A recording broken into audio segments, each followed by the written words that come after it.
Hi guys, welcome to the channel. This video will show how to calculate median of your numbers, your data on Google Sheets. Actually, it's really easy to do. Now I want to create a dummy array. For example, I will create random array here, rand array and then for only let's say 30 rows with one column. See, I already have the random numbers, and then I want to calculate the median. In case you never known what is median, median is something in the number if it's sorted from the lowest into the highest, and then on the middle that's the median.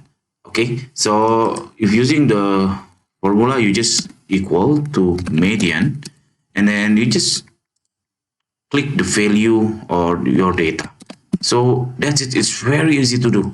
So I will demonstrate to you the manual way. For instance, I will paste as text first the array, my data here, and then I will sort the data from, oops, wait,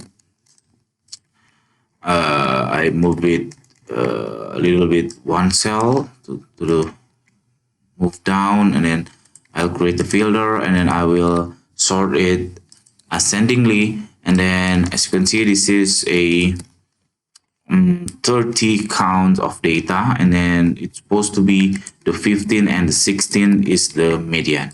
So this is the median between 0.55 and 0.58. So this is the number. This is the median from between these two numbers. So I just write the average, average of those numbers. 0.57, 0.57, this is the equal number. So that's it. It's very simple tutorial. I hope it's helpful for you. If it's, please subscribe our channel. Thank you for watching, guys. Bye.